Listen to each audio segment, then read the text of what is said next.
Childhood trauma can present itself throughout adulthood in feelings of shame, guilt, depression, anxiety, isolation, and more. In this episode of Normalize the Conversation, we hear a mental health journey, from verbal abuse at age 9 to disordered eating behaviors to the ups and downs of romantic relationships. Welcome to Normalize the Conversation.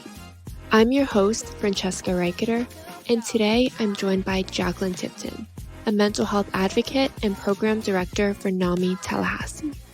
Jaclyn, thank you so much for joining me today. I'm really excited for our conversation. Before we begin, I just want to check in with you. How are you really? Oh, goodness. Wow. That's a good question to start off with. I am frazzled. Oh, I had a couple of meetings today, and I'm going on my very first silent meditation retreat this weekend. So I've been getting lots of emails about that. My cat has a UTI situation going on, so I'm calling the vet and insurances. And then my fiance just came back from Kentucky. So I forgot about this podcast until 30 minutes ago. So I was like, ah! So I'm frazzled and very stressed and anxious, but not in a debilitating way. So it's been a day. It's been a day. It's been a day. It's really amazing that you were able to kind of experience so much in one day and yet still show up for this, for yourself, to have that positive attitude toward it and not feel debilitated by it. Because when I'm feeling overwhelmed and so much is going on and I start to get frazzled, I completely shut down. Yeah, I still get like that. But it's just a lot of practice, and knowing your coping mechanisms and when to say no and stuff like that. But yeah, it still does happen to me. So I'm glad that today is not one of those days. Likewise. So we actually met less than a month ago in Orlando at the NAMI Florida conference. And wait, so I never actually asked you this, but what brought you to the conference? So I actually work with NAMI Tallahassee. And it's always so exciting to say because we have been volunteer based for over 10 years, and we just got enough money to hire a program coordinator for the first time, and that's me. So even our executive director, the person who's, fronting everything in NAMI Tallahassee, doesn't get paid. So I feel so incredibly grateful for this position. And for my depression and anxiety, I can't work full time anymore. And so this job is 25 hours a week. And it is at a livable wage where I can have, a 2-bedroom apartment with my fiance. And so that's kind of what brought me there. It was my first NAMI conference, and, we didn't have any conferences up until that point, since before COVID. So it was a push into the mental health world that I had never been in person before. First of all, congratulations on getting that job position opportunity and to get the funding. Take it from me, a nonprofit startup. It is hard to get to that point, to have that funding, and that takes a lot of work. And to see how long you volunteered with it and how much you stuck it out and got to this point is incredible. So just congratulations. Thank you so much. What was it like for you, that experience of being at your first mental health conference? Oh, it was really nice. Having so many people there that kind of either were going through the same thing or had loved ones going through the same thing was really nice. I would say my favorite part about the conference was the young adult track, which is, she didn't say it, but Fran was actually speaking at the NAMI conference, which is why she was there. And so we had a dinner for people around our age. So I think 18 to 29-ish. And everyone was so cool, so nice, really debilitating mental illness, but in recovery and having jobs, and everyone had business cards. And it gave me so much life to know that there are other people out there like me that struggle every single day with their mental health, or, like panic disorder or bipolar disorder, like all these different things. And they are living very fulfilling lives, both in their personal and their work life. So I really, really enjoyed that. I did too. I loved how lighthearted that dinner was. For Oh, all of us to be so open, so vulnerable, sharing their experiences, sharing some very difficult experiences, and still finding ways to laugh and to enjoy it and to feel like we're in it together, which is so hard with mental health conversations. Because when you're talking about serious mental illness, when you're talking about relationships with mental health and how it can be very difficult and traumatizing situations people have been in, to find that sense of security and comfort that you can not only talk about it, but laugh and feel safe enough to find that sense of comfort is yeah. beyond anything I've experienced in a group setting like that before. Yeah. And I think it really showcases how our generation uses humor to cope with what's in our head, because there were jokes nonstop, and they were killing me. They were so good. Was so many jokes, and it was just nice to see. I don't want to say it was nice to see other people struggling, but it was nice to see how not alone. And although so many of our situations and experiences were different, there was that kind of common ground in so much of it. Yeah, yeah. There's so much towards the people who like aren't in recovery, right? So the people who, like us at one point, were in a really, really low state. So, so much effort and energy is put towards those people. But then there are people in recovery that don't really like get a lot of notice. So to have a bunch of people around our age in recovery, oh, I could talk about it forever. Likewise, because there's very rarely groups of people our age. Yeah. Usually or at least for me, when I enter into a room, whether it was in the psych ward, just in a group setting, it tends to be a lot of people who are older. And although all their experiences are Mhm. valid, and I love to offer that space and support, sometimes it can feel difficult because they're not in the same life position and time period as I Yeah. am, where social media is a big influence in my life versus they've built careers before social media, so they don't need Yeah. to rely on how many followers they have to get people to want to Yeah. listen to them. Oh, I It's know. just, it's so different. So that space to me was amazing. Before we move into your story, I do have to ask, what was your favorite part of the conference and why was it my speech? I did love your speech. I will say that you were asking questions. I would say I'm a really empathetic person, but Fran was like, "All right, pop quiz." And so we would like do little quizzes on our phone. I failed every single one of them. I was like, "Oh my god." Do you have like data of how many people got things right and stuff afterwards? I should look into that. I didn't even think about it. I don't know why, but now I'm curious. I don't Yeah, know I why. know. I assumed that they were easy quizzes, but they're not because we don't know this stuff. No one teaches us. And I wrote the book on it. So to me, it's Yeah. like, oh, everyone knows it. No, that's why I wrote the book. Yeah, like everything you were saying, I was like, oh yeah, I do that. Like, oh, this is exactly like how I go through it. But like putting it in terms of like, this is, I can't even remember. I'm so sorry. But like, this is this portion, and this is this portion, and this is when you say this. I was like, wait, there's like an algorithm for this. And so it confused me, and I failed everything. I definitely enjoyed that pop quiz and being on the other side of it and not making other people fail, but maybe a little bit because I was it's great for laughing that at not to be myself. me. I took a screenshot of my 33% on one of them. I was like, oh God. I do want to add, it was my favorite speech because yours is the only speech that I was like, you should have a TED Talk. And I did research for you. I've never done that for anyone. And I was like, Fran, listen. I applied, by the way, so we'll see how that goes. Oh my gosh. Oh, I need to do that for you as well. Oh my gosh, I'm gonna do it. I appreciate you. And now that we talked about how amazing I am, because I love that. I sound so conceited right now, but no.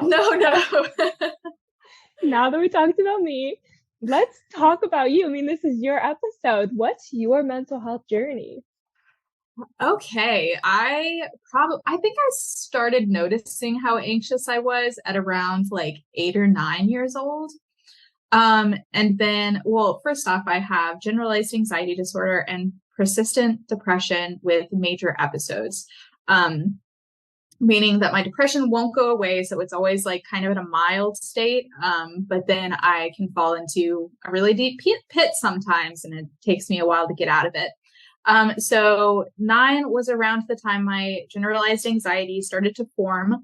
And I believe that was triggered by my stepmom first coming into the picture. Although, there's no way to prove that.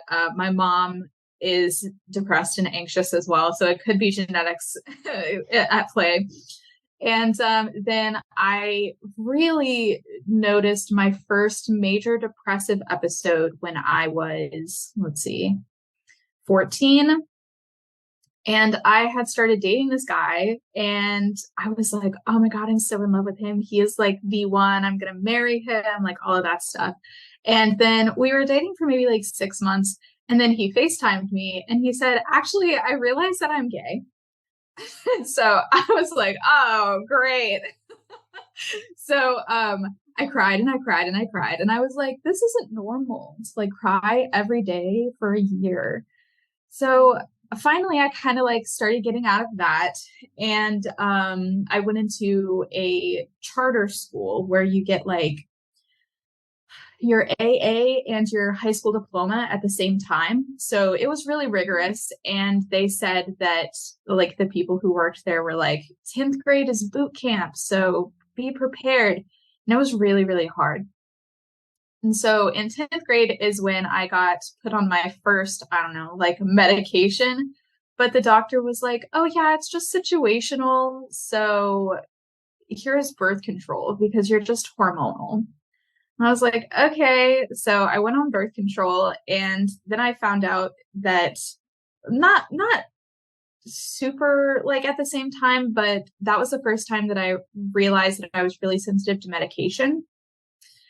So I started throwing up every single day because at the beginning of like the pills, because it mimics pregnancy. Which tricks your brain into thinking you're pregnant. So you have like normal cycles and whatnot. And so during the morning sickness phase, I was throwing up every single morning. And so that kind of contributed to, some of my like anxiety, because it's like going to class and then realizing you have to throw up every single month and then having to run to the bathroom and stuff. So that was really stressful. So, I was pretty depressed. In 10th grade, my dad said that they coined it the cry night, when I would come in on Wednesday into the living room and just cry and cry and cry. And they would have to kind of like say, hey, everything's okay. This is for your future and whatnot. But I was really, emotional, and I was like, I don't really understand why. So it was just a lot of confusion, but mostly feeling like I had to be perfect all the time, because those standards were put on me by my dad and my stepmom to like always be better and stuff like that, but in kind of a negative way. So then we go, let's fast forward. Because things were pretty mild and like good, just very stressful getting my AA and my high school diploma. But then I went to FSU, and then halfway through my first year, I met another guy, and he was pretty terrible. Lots of very offensive jokes towards people, and just not, it was a very toxic situation, but we weren't together very long, maybe like 2 months. But then that stayed with me whenever I told him goodbye, because this wasn't good for my mental health. It just really stuck with me. So the summer after my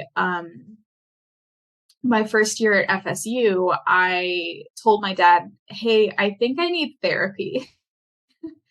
And this was the first time I'd ever brought it up, but he was kind of like open to it. He was like, oh, shrinks don't do anything. But at the same time, my sister, who's diagnosed with bipolar 1, well, stepsister, so she's not blood, but she was diagnosed with bipolar 1 and pathological lying and like something else. So she had been going to therapy for a long time. So I was like, I think that this is something that I need at this point. And he said, well, why don't we just put you on some medication and like call it a day? And then I cried because I was like, you want me to just medicate myself without even trying to find out why I'm upset and sad and crying and stressed all the time. So I finally was like, okay, sounds good. And he put me in therapy, and it's been a rocky road since then, but thank God that I started in therapy, because I don't think I'd be here today without my current therapist. So I was only with that therapist for that summer, but she taught me a lot of like the basics of mental health. So taught me that a lot of my trauma from my stepmom specifically, because she's a narcissist. So fun to be a daughter of a narcissistic mother. It was really, really damaging. And so we kind of learned that through my trauma, I felt like I wasn't worthy enough to be alive. Like I wasn't doing enough in my life to constitute living. And to really like verbalize that and to conceptualize it with someone else was really, really jarring and really upsetting. And I think that kind of snowballed into where I'm at now with being a mental health advocate and working for NAMI and, you know, being in the nitty gritty of everyone else's recovery and mental health and remission and all of that good stuff. But my first therapist told me, is a baby worthy? And I said, what do you mean? And she said, well, that baby can't take care of itself. It hasn't done anything for society. It cries all the time. Most of the time, like it's more work than anything. And that baby deserves to be alive. That baby is worthy enough to be alive. So why do you feel like you're not worthy enough to be alive? And that really shook me to my core. It was one of those aha moments in therapy, you know? Yeah. And so I took that, and that's still something that I'm working on. Let's see, 18, so like 6 years later, is feeling like I'm not worthy enough to live. So that sucks, but you know, so moving on. In my second year of college, I was really in a toxic roommate situation where they were very mean to me, and I could hear them like talking about me outside my door. I locked myself away. I didn't have any real friends outside of that. And I was also trying to apply for grad school. And then one of my teachers in writing, because I was an English major, I said, hey, I am trying to get into the grad program here for creative writing. Could you look over my piece and like give me some pointers? And he basically told me, there's no way that you're going to get in. I am the person who allows people in or not, and you're toast. He told me, you're toast. And I already put like hundreds of hours like into trying to get into this particular program at FSU. And so that really rocked me to my core. And then I just kind of gave up. And that was probably one of the most suicidal like times in my life, because I didn't feel like I had a purpose. I didn't know where I was going. At this point, I didn't realize what I went through as a kid was considered, psychological or emotional abuse. And so I thought about going and living with my stepmom again in Washington, D.C., because they had moved there. And so it was just like so up in the air about everything. And so then another boy came along. Of course, my dips and my hills and my valleys, my mountains and all of that always surround a boy, it seems like. And so this boy comes up, I know, and he's like a musician, and he plays the mandolin and the guitar, and he sings and does shows, and he's like in touch with his sensitive side. And it was like we clicked immediately. But he was he had bipolar 1 and refused medication. And some people can do that, but he's definitely not one of those people. So there were lots of times where I was scared for his life during his depressions, and a lot of times where I was having to almost control him through his manias. And I didn't really know too much about bipolar at that point, so I didn't know how to disconnect myself from his illness, I guess.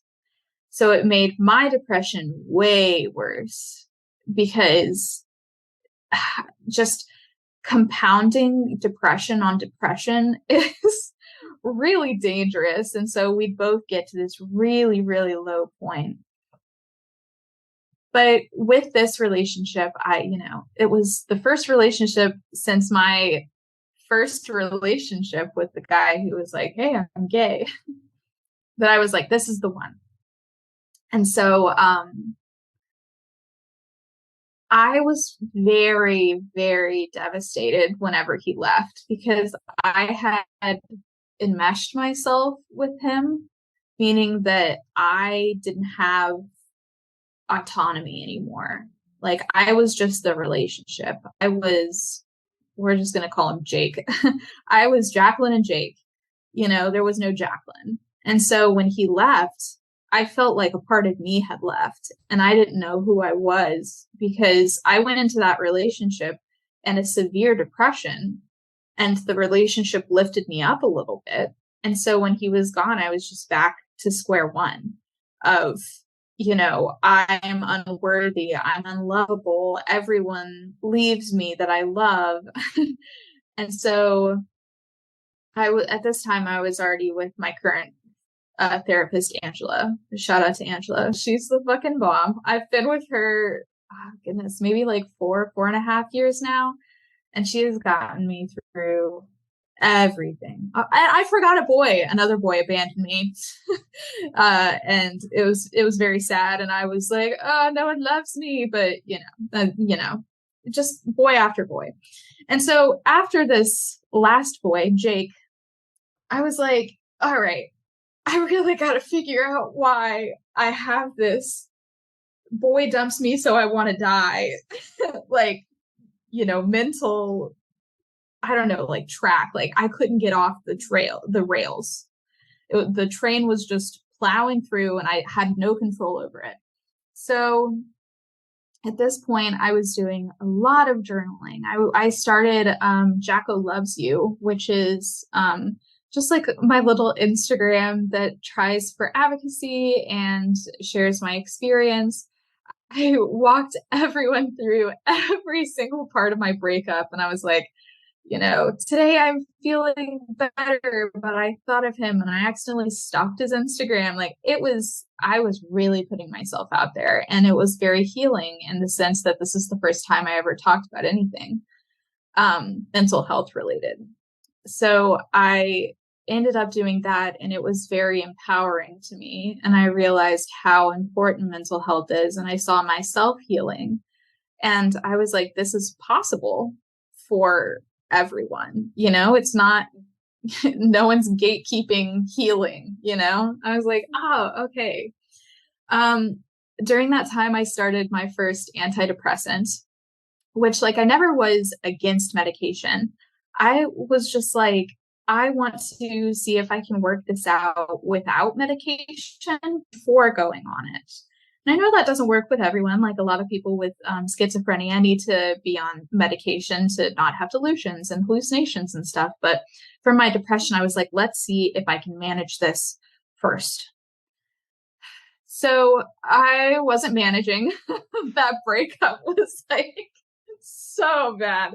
I was just, video journaling in my bathroom, smoking weed and crying every night. It was so bad. And so I felt like I was pretty good in my healing journey, but I was still kind of raw, and then I'm gonna tell this story in the way that I told it at that dinner. I met this guy on Tinder, and it was just supposed to be a hookup because I was sad and lonely, and it was COVID. Don't hate me, but I was like, I'm gonna meet up with this guy. He took a COVID test, I took a COVID test, and so we hooked up a couple of times. And one time we were just sitting there, and he gave me the look, the this is more than a hookup situation. I like you more than that. And I was like, whoa. No, I just got out of a relationship maybe 6 months ago. I'm still very raw about that. And he was like, well, it doesn't have to be super serious. I just wanted you to know that I like you. And I sat him down and I grilled him. And I was like, what's your religion? What's your political views? Do you want children? Are you racist? Every single question I could ever think. And this man passed every single one of them. And I was like, I'm still sus, but we can talk, but I'm not, in a relationship with you. We're just kind of going to see how this goes. And now I'm engaged and we're living together. So this is our beautiful 2-bedroom apartment that I told you about earlier. And we've got a cat and a dog, and we're getting married in May. So that story. Yeah. So with Jake, that past relationship, I really was like, I need to work on myself to attract people that are on the same level as me. I read this book called Getting Past Your Breakup by Susan J. Elliott. And that book changed my life. Oh my gosh. That's one of the pivotal moments of healing for me, was reading that book. And in that book, she explains the concept of water seeks its own level. So if you have say 2 jugs, right, and you have one that's filled up here and one that's filled down here, they're going to stay like that, right? And they're not going to merge at all. But if you have a line, just a tube connecting the two at the bottom, those levels are going to even out. So the idea is, if you want a really healthy partner, right, who's really emotionally intelligent and does all of these things that you want and isn't toxic and blah, blah, blah, you're going to have to make yourself like that to attract people like that. So that's when I started I was like, if I want this particular type of person, as my partner, I need to put in the work to become that person. And lo and behold, this guy I stumble upon is on the same level as me. And I think the great thing about it is that we're both growing together. So it's we're raising our, water levels, but at the same rate. So it's not stagnant. It's not, me getting really depressed and dragging him down. It's always been very steady. So I guess we are to present time. With my work, I realized that I couldn't do full time because that was in the period that I was really suicidal. It was before I met Jake period and then right after Jake broke up with me, that I was like the most suicidal. And so the after part was where I was doing marketing full time for a company that sells EDM flow toys for people going to rave festivals. So it's a wild job. But I grew to hate it. I was like, this isn't helping anyone. This isn't doing me any good. It just felt like the grind to get money. It was just, I was so mentally ill. I was so not in remission. And so, when I quit that job, I ended up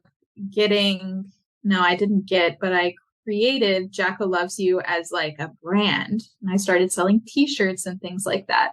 And then I was like, I'll give myself a year and then see like what I want to do after that.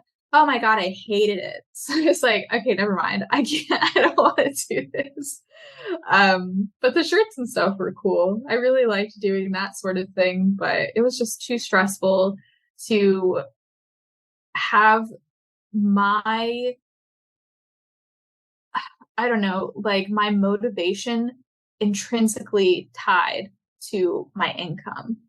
And so it was really stressful not to just like show up and then like do as much as you can and then call it a day. It was like I always felt like I had to do something more. So it just wasn't good for my depression, and my anxiety was so bad that I would just physically like not do anything for like 3 days at a time. I'm like, I gotta work.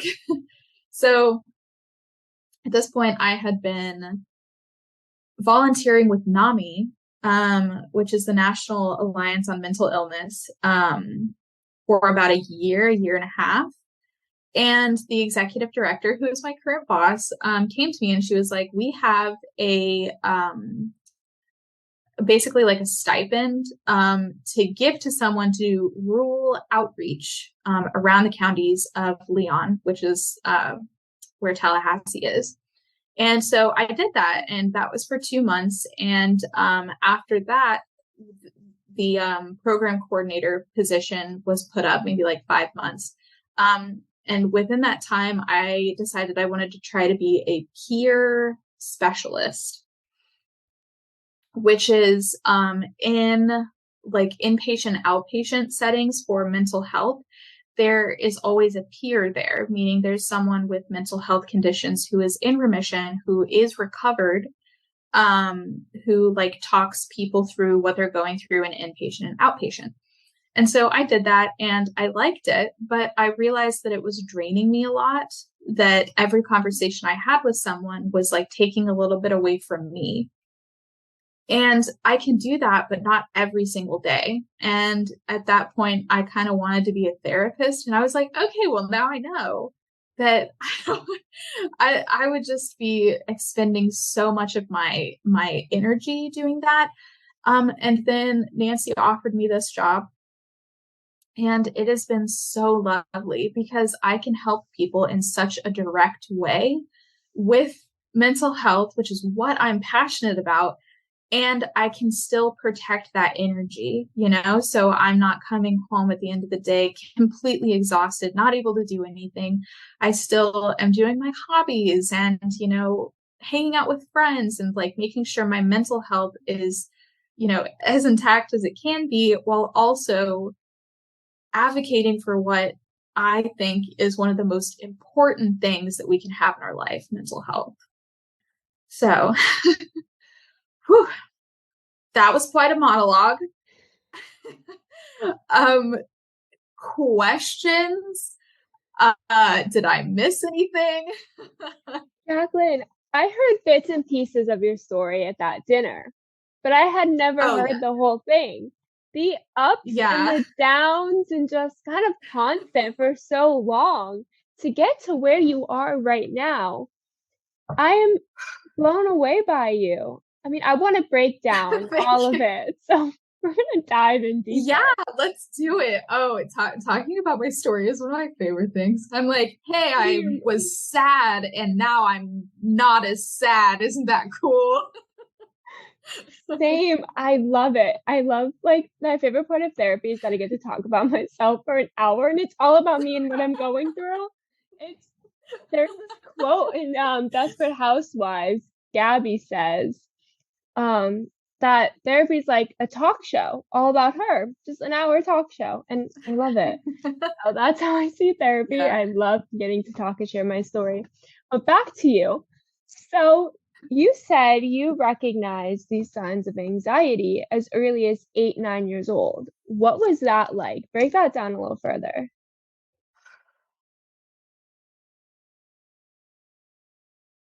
I'm trying to think of like some specific.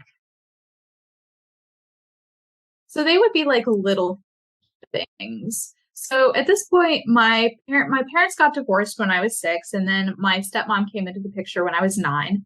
And it all happened very sudden. So the story is, my dad had been dating around, and so I wasn't like too upset that this person. Let me rename her Vicky. Okay. So Vicky is my stepmom. And so when Vicky came in, she cursed a lot. She was kind of brash, but I was like, whatever, my dad dates a bunch of different people. Well, not a bunch, every couple of months, like I would meet a girl and be like, hi, nice to meet you. Here are my drawings. Cause I was really young. And so, I was like, I didn't think much about it, but so I met her once or twice. And then on a car ride to my mom's house, my dad said, hey, oh, no, back up. So in Walmart parking lot, he told me, hey, I'm going to move to Indiana to be with Vicky and her daughter. Let's see, what's her name? Caitlin. And you're going to stay here and live with your mom. And I was like, if that's what makes you happy. And of course, I'm like sobbing, I'm crying, I'm trying to be, there for him. But at the same time, I was like, I'm going to lose my dad. And so then I think he saw how upset I was. And then he was like, okay, never mind. I'm not moving. And I was like, okay, that's awesome. But then he was like, hey, by the way, this was on the car ride to my mom's house. I'm going to marry Vicky. I had never met her daughter. I had only met her twice. And I was like, I started crying again. And so they immediately moved in. And, the change was just absolutely drastic.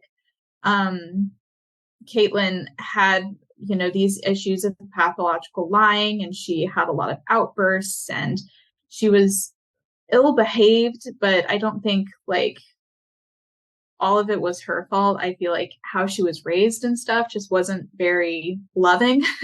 So I don't blame her. She's in recovery now and she's doing really well. But at the time, it was just really hard on me. And so I think that's where a lot of the stress came from. Like having to be in my room for the very first time. By the time I was 9, I was still sleeping in my dad's bed. And then at my mom's, I was still sleeping in my mom's bed until I was around 10. So that kind of expedited that. And I wasn't allowed to sleep with my dad. So it gave me insomnia for a really long time. So I was tired all the time, and just like little things, like there was this one time that, the parents wanted alcohol. And so they went into my like little piggy bank and got money from me, or my mom was really upset that I was staying at my dad's house for a day longer. And so then I was worried about her feelings. And then, on my dad's side with Vicky, they were always saying that you're not enough unless you X, Y, and Z. So like get good grades, unload the dishwasher, are a good kid, don't get into fights. Like it's understandable, but it put this idea in my head that I had to be a certain way to gain their love. And I want to clarify, because my dad was really, really good to me, but he didn't realize like how extensive the abuse was from my stepmom, and her telling me that I'm worthless, that I'm never going to get into college, that I'm going to be back in their house and never go anywhere, and that she just said a lot of bad things to me that my brain has really tried to protect me from. So like right now, I can't pull a lot of stuff because it was really traumatic for me at the time. And my brain just shuts that part out. So I have to really be talking to my therapist to be like, oh, that was really shitty. Like, for example, if my stepmom, let's say that I'm like cooking like a little personal pan pizza. That's what I used to eat a lot. With some cucumbers and chocolate milk. Everyone thought it was really disgusting, but I loved it. That was what I ate. Interesting combo. And so, yeah. And so, if I was like, microwaving my pizza and whatnot, if she came in the kitchen, my stepmom, we would have to leave no matter what we were doing, or we would get yelled at. Or, my sister Caitlin, she had a problem with binge eating, and I had a problem with like borderline not eating, like anorexia, but like I didn't really know what was going on. I just never wanted to eat, and I was losing weight and that kind of thing. So we kind of went opposite ends with our eating disorders. But Vicky was very fat phobic, and so they didn't help me at all. They just kind of praised me for being my size, which was really skinny. I was under 100 pounds at like 5'5". So I was really tiny. And then she was gaining weight. So they would put like weight loss magazines on her bed when she came home from school, or they would call her like a fat pig. They locked up all the food for her in their bedroom, and she wasn't allowed to eat except when they gave her food. And so I didn't have any of those restrictions. I had a key to their bedroom. Like I could go into my dad's stash and stuff. So they definitely treated her very unfairly. But because of that, I was terrified of doing something wrong to be treated like my sister was treated. And so they really pitted us against each other because I was the golden child and she was the scapegoat. Basically, she was the one that got all of this shit, and they put me on this pedestal and was like, this is our only child that's going to do anything. But we both suffered so severely from both of those different roles in a narcissistic family.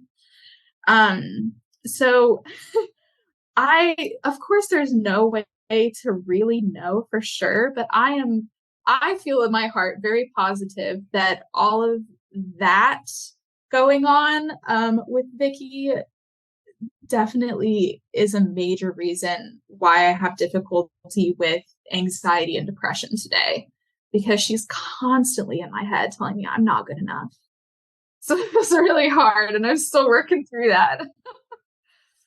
That is a lot, to say the least, especially at a young age, to have so much kind of fear of, what if I'm not perfect? What if they see a flaw in me? And I mean, we're human, we have flaws. You can't control how difficult the exam is, like that you have to take. You can't control what spelling words you get that week. Like you can't control these. Like I always say with tests, especially growing up, I can't control what the teacher puts on the test. I can control how much I study and how much I prepare, but what if there's a trick question? And then I'm falling apart on the floor crying because it wasn't perfect over something I couldn't control. I studied so hard. Or like with our weight, I remember a cheer being put on a scale to see if we were small enough to be a flyer. And it's like, what if I'm hungry? What if I just want to eat and now I feel pressured to not eat? So to kind of have that constant anxiety in your home, or that fear, is a lot. And that fear of, I don't want to say fear of, but that massive change of suddenly your dad's getting married, suddenly you're not sleeping in his bed, suddenly everything's changing. And how do you find your ground. That's a lot at a young age. And I know for me, do you like Taylor Swift? I'm not a huge fan, but I do like her. She's great. There's this one lyric from a song, Tied Together with a Smile, where it's, I might not be the golden one, but I'm tied, or you cry, but you don't tell anyone that you may not be the golden one, but I'm tied together with a smile. And I feel like that kind of defined, that's probably my favorite song that I still listen to when I need like something that resonates with me, like that fear of not being the golden one, of not being perfect, of not living up to that expectation. So now moving on into as you're getting older, did you see that kind of play out? Yeah.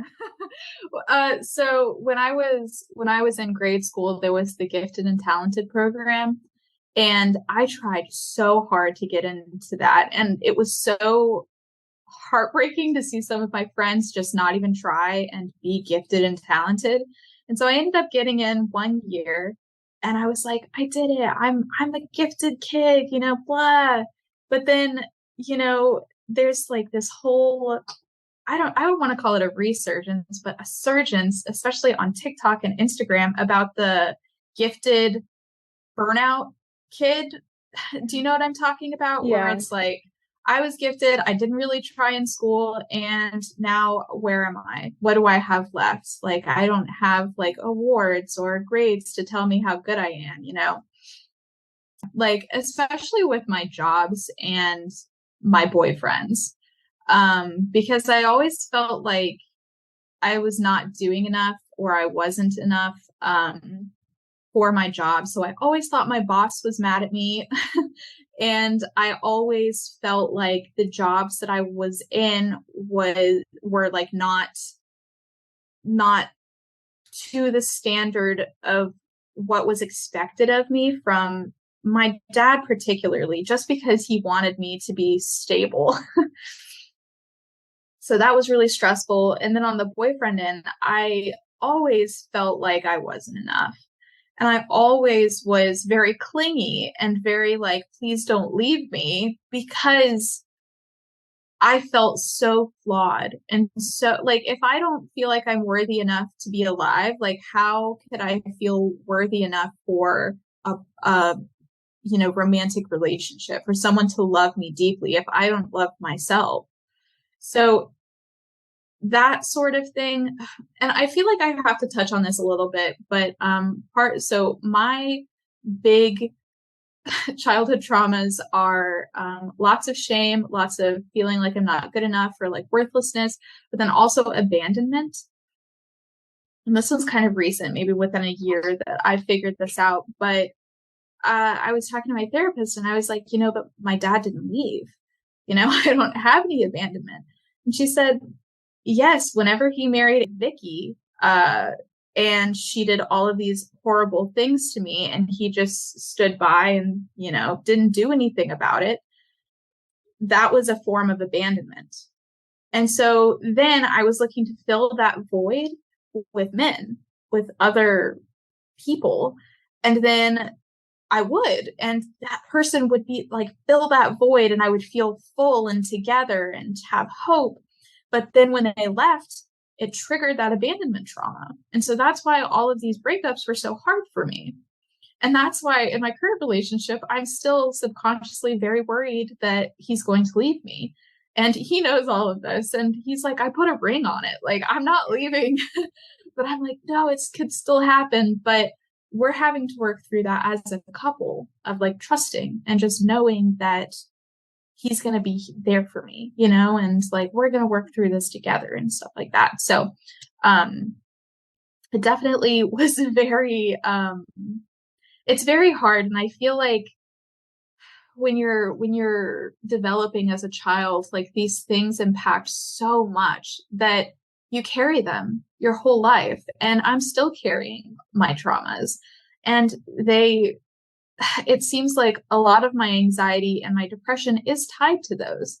I've been doing a lot of meditating recently. Like, I'm going on a silent meditation retreat this weekend, my very first. I'm very excited.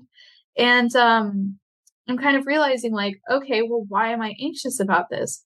oh, well, it goes back to Brian leaving me, my fiance leaving me, or oh, I don't feel like I'm worthy enough to buy a Brita filter because it's $40 and why do I deserve that?